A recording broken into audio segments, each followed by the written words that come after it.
Coming up on Positively Ernie, they rush in where others fear to go. We find out what it takes to walk in their boots. Stop breathing. Listen for any cries of help. This husband and wife team is helping to give kids all the right moves. Really fun because we get a lot of opportunities to enjoy ourselves. The inspiring story of a woman who went from streetwalker to street savior. And we'll drop in on Dr. Oz for advice on how to get motivated. So get ready to feel a bit better about life.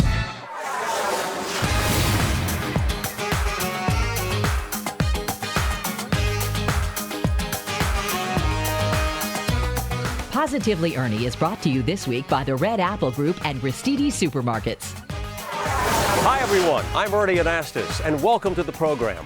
You know, when it comes to making a positive impact on a community, few make a greater contribution than your local firefighters. And not just because of their incredible courage and dedication, but because across the country, most firefighters are volunteers. In fact, 90% of the fire stations in New York and 75% of fire stations in New Jersey are all volunteer. Let me make it clear that whether volunteer or career, all firefighters deserve our respect and gratitude.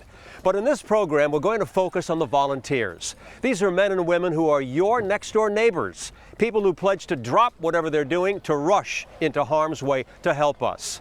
And this is where many of them get their training, the Bergen County Fire Academy in Mahwah, New Jersey.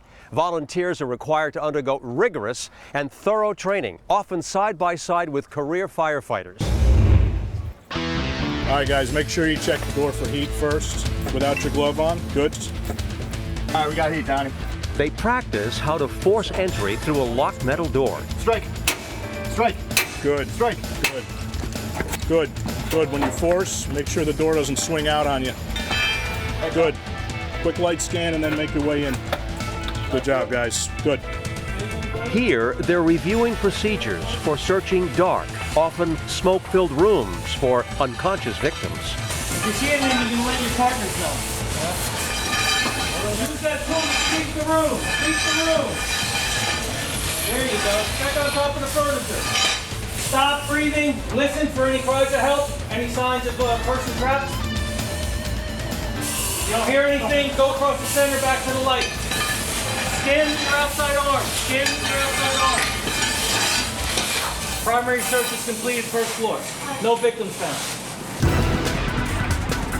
They learn to handle and climb ladders that range from relatively short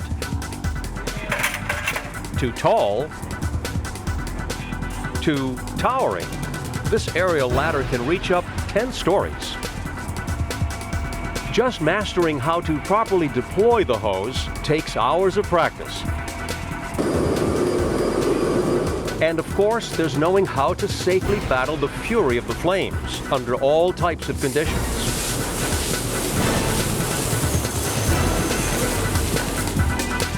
Controlling a high-pressure hose kicking like a water snake on steroids takes expert know-how, teamwork, and nerve. Lots of nerve. Chief Roche, tell me, why are volunteer firefighters really so important to our communities? Because they're the backbone of the community and the lifeblood of the communities. And you need more volunteers, don't you, always? We need more. There's been a 14% decline in volunteers throughout the country in the last decade. Why is that? Because everybody's working hard. They're working two jobs now. So what's the message today? We need more volunteers. Okay. Hey, let's find out from you. Why are you a volunteer firefighter? Well, actually, in 2008, my house burned down, and the fire department saved my wife and my house. So I wanted to give back to the community, so I joined the fire department. Well, that's a good reason. Okay. Tell me something. The training, how is it?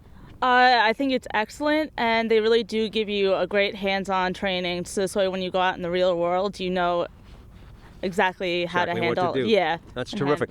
And you do more than just fight fires, don't you? Yes, sir. Automobile accidents, CO alarms. We do everything 24 hours a day, 7 days a week. Okay. What's the message? What do we need? The message is we've got a great team, but we need more players. Need more players? Always. Always. Great work, fellas. All right, by the way, throughout this program, I'm going to get a chance to experience some of the skills that are taught right here. We'll show you that. But right now, let me introduce you to another group of heroes.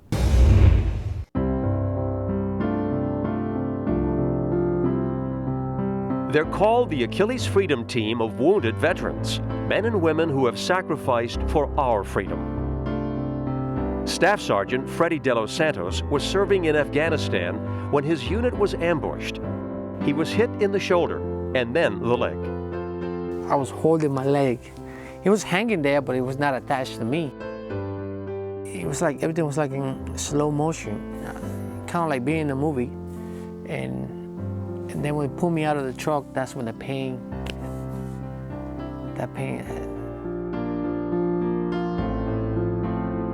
He woke up at a hospital in Germany. His leg was gone, and so were his plans for the future. I was like, wow, my life is over. Well, what's going to happen to me? Freddie's new battle was against depression.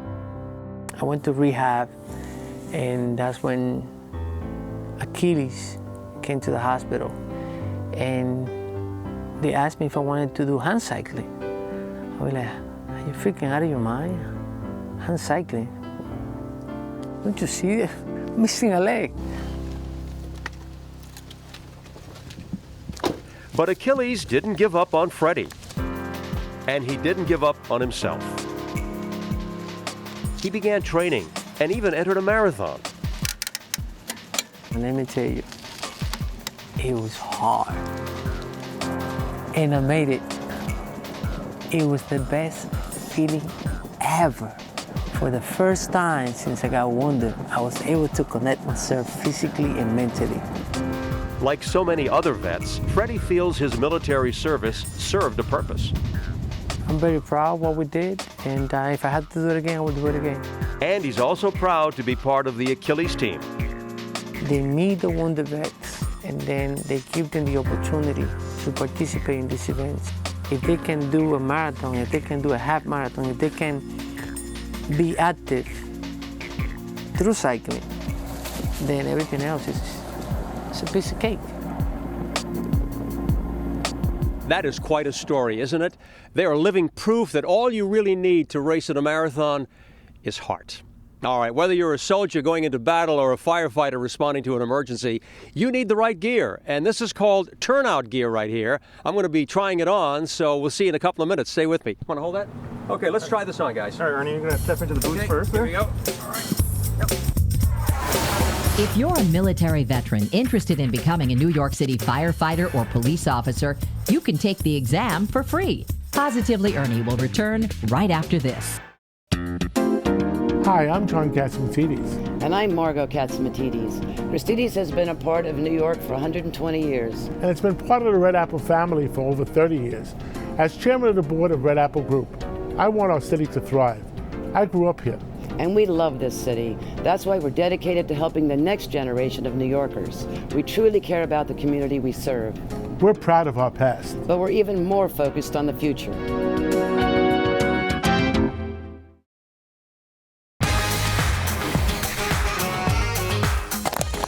We are now back at the Bergen County Fire Academy. You know, to be a volunteer firefighter, you need to be in good physical shape. In fact, many Americans could use more exercise. Getting in the habit starts young, and that's why this next story is so important. This school in Harlem was experiencing growing pains. We have over 600 students. We have a pre-K through 8th grade. We're currently expanding our middle schools.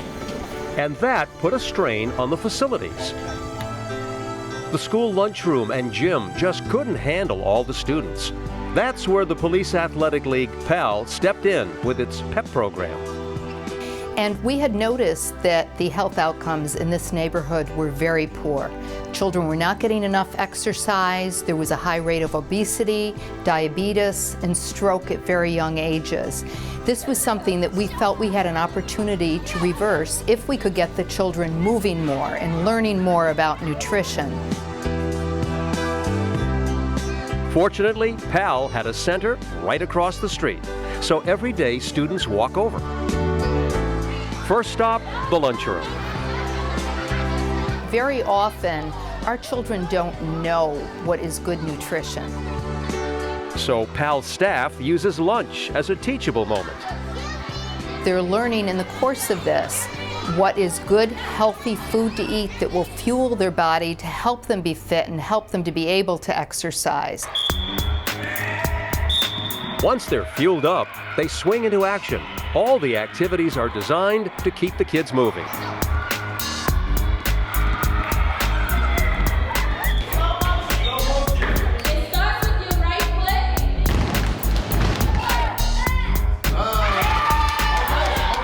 We get a lot of opportunities to enjoy ourselves. We don't have to just sit down, eat lunch. We get to play, we get to do a lot of activities.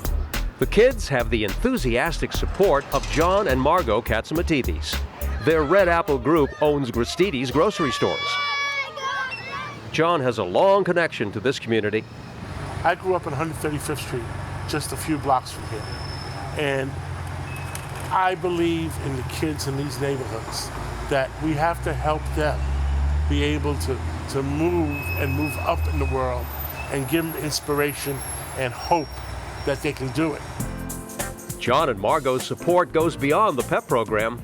They help PAL provide a wide range of programs, even holiday parties. If we can make a difference in 5, 10, 20 kids, it's all worth it.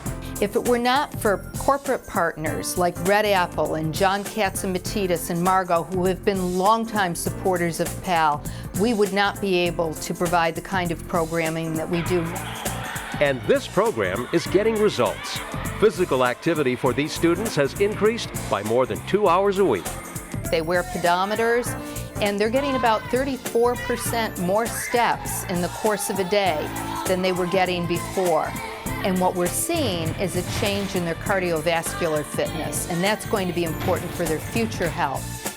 It's definitely working. When you get exercise, you'll feel like you can take the world over and you can do anything you like to do. She is so right. Exercise does give you a lot of positive energy. And teachers point out it gives academics a boost as well. Speaking of a boost, I'm getting some training on climbing right now. Here you go, Ernie. Here's your Okay, helmet. thanks. What we have here is an aerial ladder, which is set up for a rescue. And when you're ready, go ahead. I am ready to go. Okay, walk me through it. You want to have 3 points of contact, hand over hand, foot over foot. You're doing good. Okay. Just keep contact at all times. Doing all right? You're doing all right. Wow, this is incredible.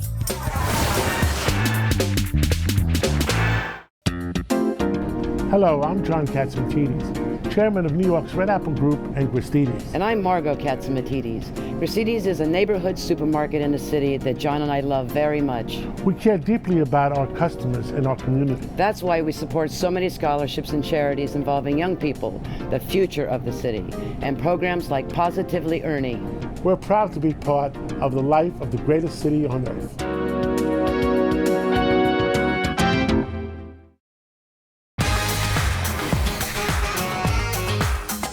Lifestyle with Dr. Oz, and we're back. And, you know, I love this subject, self-motivation. It's what really drives us. And we were just looking at some of these amazing volunteer firefighters. You want to talk about motivation? Well, they find purpose in their lives. Yeah. I think that's what most of us have to really find. I was talking about this with my kids over the weekend, and I said, you know, you can pick the job you want to do, but what you really want to figure out is what's going to make your heart sing. Yes. What's going to give you that passion you need to have to do something the best you can possibly do it. That's your purpose.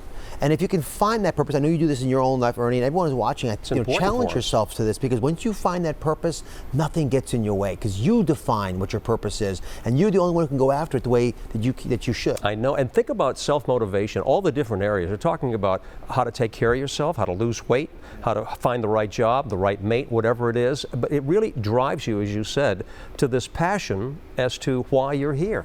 Well, Ernie, you know, you're sitting in my studio. We have 200 some seats in here, and I did a show.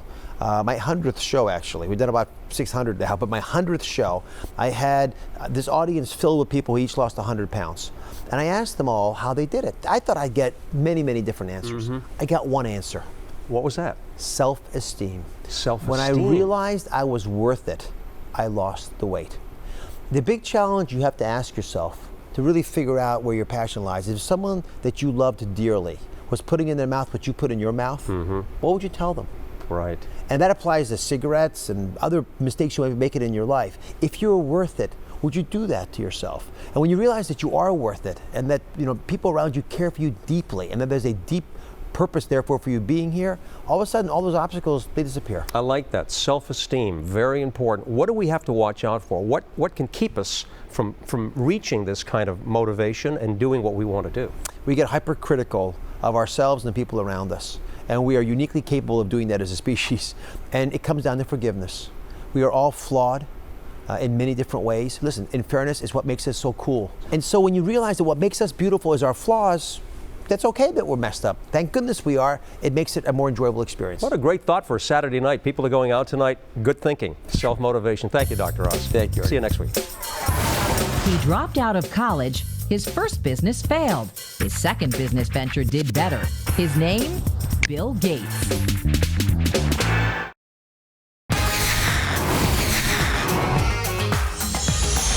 Saving lives. It's all part of the day's work for firefighters, but I want to introduce you now to a remarkable woman who is saving lives in a different way, and it comes from her own very personal experience. I was an abused child. Laurie Burns' childhood on Long Island was a living nightmare.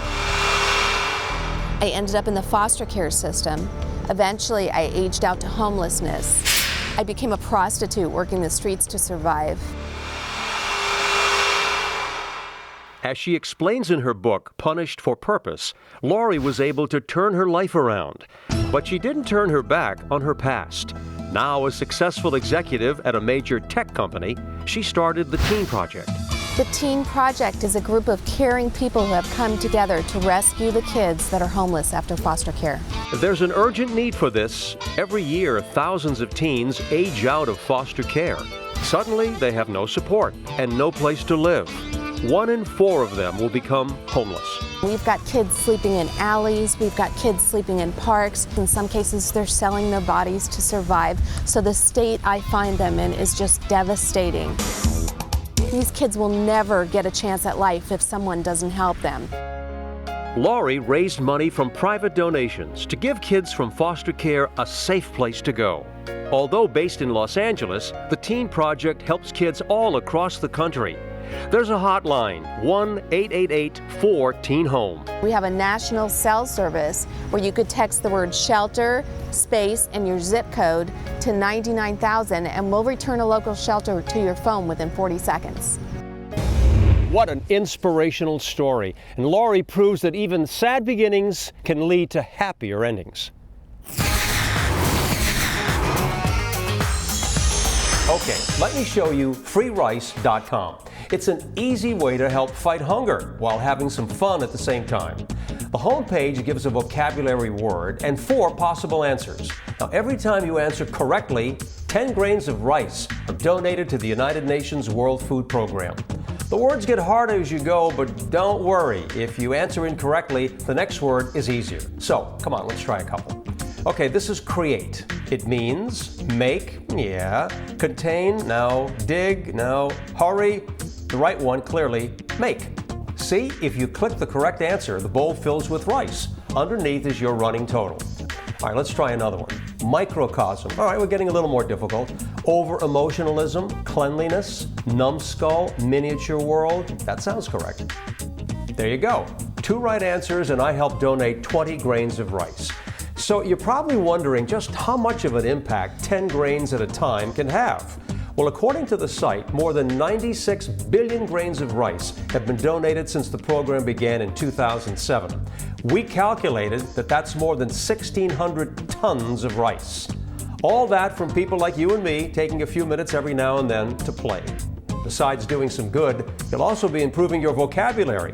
Great idea for students studying for their SATs and ACTs. Okay, Chief, what's next? All right, Ernie, you're going to hold the bottom. There's a lot of pressure on this hose. You're going to slowly open the lever. Okay. And once you're fully open, you're going to sweep the hose from side to side to extinguish the fire. Okay. You can control the pressure on here too, obviously. The guy behind you is controlling the pressure. You can start walking slowly forward. Okay, let's start moving slowly forward. Got a couple of guys behind me for support. That's how you do it, right? No problem. That's exactly how we do it. Right. Just sweep back and forth. If you have a positive story you'd like Ernie to know about, go to ErnieAnastos.com and click on the comment tab. And you can follow Ernie on Twitter. How am I doing? Fine. Perfect job. You guys are terrific. We'll sign you up. You guys are terrific.